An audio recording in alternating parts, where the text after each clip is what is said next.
Assalamualaikum warahmatullahi wabarakatuh. Halo semuanya, kalian tahu nggak sih kalau Allah itu punya sifat-sifat wajib yang menunjukkan betapa sempurnanya Dia sebagai pencipta kita. Nah, di video kali ini aku bakal jelasin sedikit tentang 20 sifat wajib bagi Allah Ta'ala, biar kita semua makin kenal, makin paham, dan makin kagum sama kebesarannya. Jadi tunggu apa lagi? Yuk kita mulai. Yang pertama ada al-wujud. Artinya, Allah benar-benar ada, keberadaannya nyata dan tidak bergantung pada siapapun. Segala sesuatu di dunia ini ada karena Allah yang menciptakannya. Yang kedua, ada al-qidam, yaitu terdahulu. Allah tidak mempunyai permulaan. Sebelum ada apapun, sebelum langit dan bumi diciptakan, Allah sudah ada. Yang ketiga, ada al-baqa, yaitu kekal. Allah tidak akan pernah berakhir atau mati. Segala sesuatu akan musnah, tetapi Allah tetap ada selamanya. Yang keempat, ada mukhalafatul lil hawadis, yaitu berbeda dari makhluknya. Allah tidak sama dengan makhluk ciptaannya. Ia tidak bisa disamakan dengan manusia, hewan, atau apapun yang ada di dunia ini. Yang kelima, qiyamuhu binafsi, yaitu berdiri sendiri. Allah tidak membutuhkan bantuan siapapun. Ia tidak bergantung pada makhluk, justru seluruh makhluklah yang bergantung kepadanya. Yang keenam ada al-wahdaniyah, yang artinya esa atau tunggal.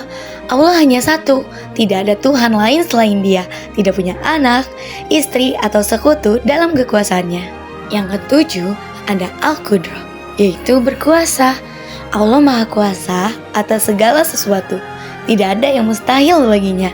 Semua bisa terjadi hanya dengan kehendak Allah. Nomor 8 ada al-iradah, yaitu berkehendak. Segala sesuatu terjadi karena kehendak Allah. Jika Allah menghendaki sesuatu, maka hal itu pasti terjadi. Dan jika tidak, maka tidak akan terjadi. Nomor 9 ada al-ilmu, yang artinya mengetahui. Allah Maha mengetahui segala sesuatu, baik yang tampak maupun yang tersembunyi di hati manusia. Tidak ada yang luput dari pengetahuannya. Yang ke-10 ada al-hayyah, yaitu hidup. Allah Maha hidup dan kehidupannya kekal. Berbeda dengan makhluk yang hidup karena diberi nyawa. Allah hidup tanpa awal dan tanpa akhir. 11 ada as-sam, yaitu mendengar. Allah Maha mendengar semua suara, baik yang keras maupun yang pelan, bahkan bisikan dalam hati, dan Allah mendengar tanpa menggunakan telinga. Nomor 12 al-basar, yaitu melihat. Allah Maha melihat segala sesuatu. Meskipun sekecil apapun, tidak ada yang bisa bersembunyi dari penglihatannya. Dan Allah melihat tanpa menggunakan mata. Nomor 13 al-kalam, yaitu berfirman.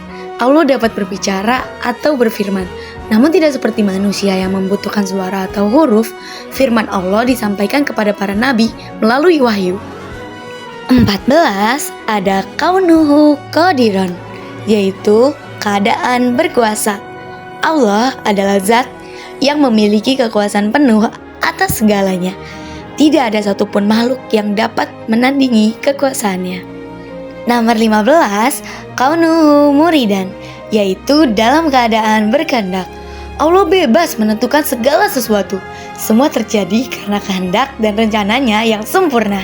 16 ada kaunuhu aliman, dalam keadaan mengetahui. Allah mengetahui segalanya dengan sempurna, masa lalu, sekarang, maupun masa depan. Tidak ada satu hal pun yang tersembunyi darinya. 17 kaunuhu hayyan, yaitu dalam keadaan hidup. Allah hidup selamanya tanpa pernah lemah, sakit, atau mati. Hidupnya sempurna dan kekal untuk selama-lamanya. 18 ada kaunuhu sami'an, dalam keadaan mendengar. Allah mendengar semua doa, semua panggilan, dan semua bisikan hati hambanya, meskipun tanpa suara. 19 ada kaunuhu basiron, yaitu dalam keadaan melihat. Allah melihat seluruh ciptaannya, baik di langit, bumi, bahkan dalam kegelapan sekalipun. Tak ada yang tersembunyi dari pandangannya. Yang terakhir, yaitu nomor 20 adalah kaunuhu mutakaliman, dalam keadaan berfirman. Allah berfirman kepada para nabi melalui wahyunya untuk menjadi petunjuk bagi umat manusia. Firman-Nya adalah kebenaran yang abadi. Dari penjelasan tentang 20 sifat wajib bagi Allah, kita jadi tahu kalau Allah itu zat yang maha sempurna, yang menciptakan, mengatur, dan menjaga seluruh alam semesta tanpa kekurangan sedikit pun. Tapi kalau menurut aku, biar makin kebayang, mending dengerin aja apa yang Nusa bilang setelah ini deh. Ini semua ciptaan Allah ya? Betul banget. Coba deh kamu baca surah Al-A'raf ayat 54. Di situ dijelaskan tentang penciptaan alam semesta oleh Allah Subhanahu wa Ta'ala. Wah, keren. Siapa yang setuju dengan pendapat Ara kalau Allah itu keren?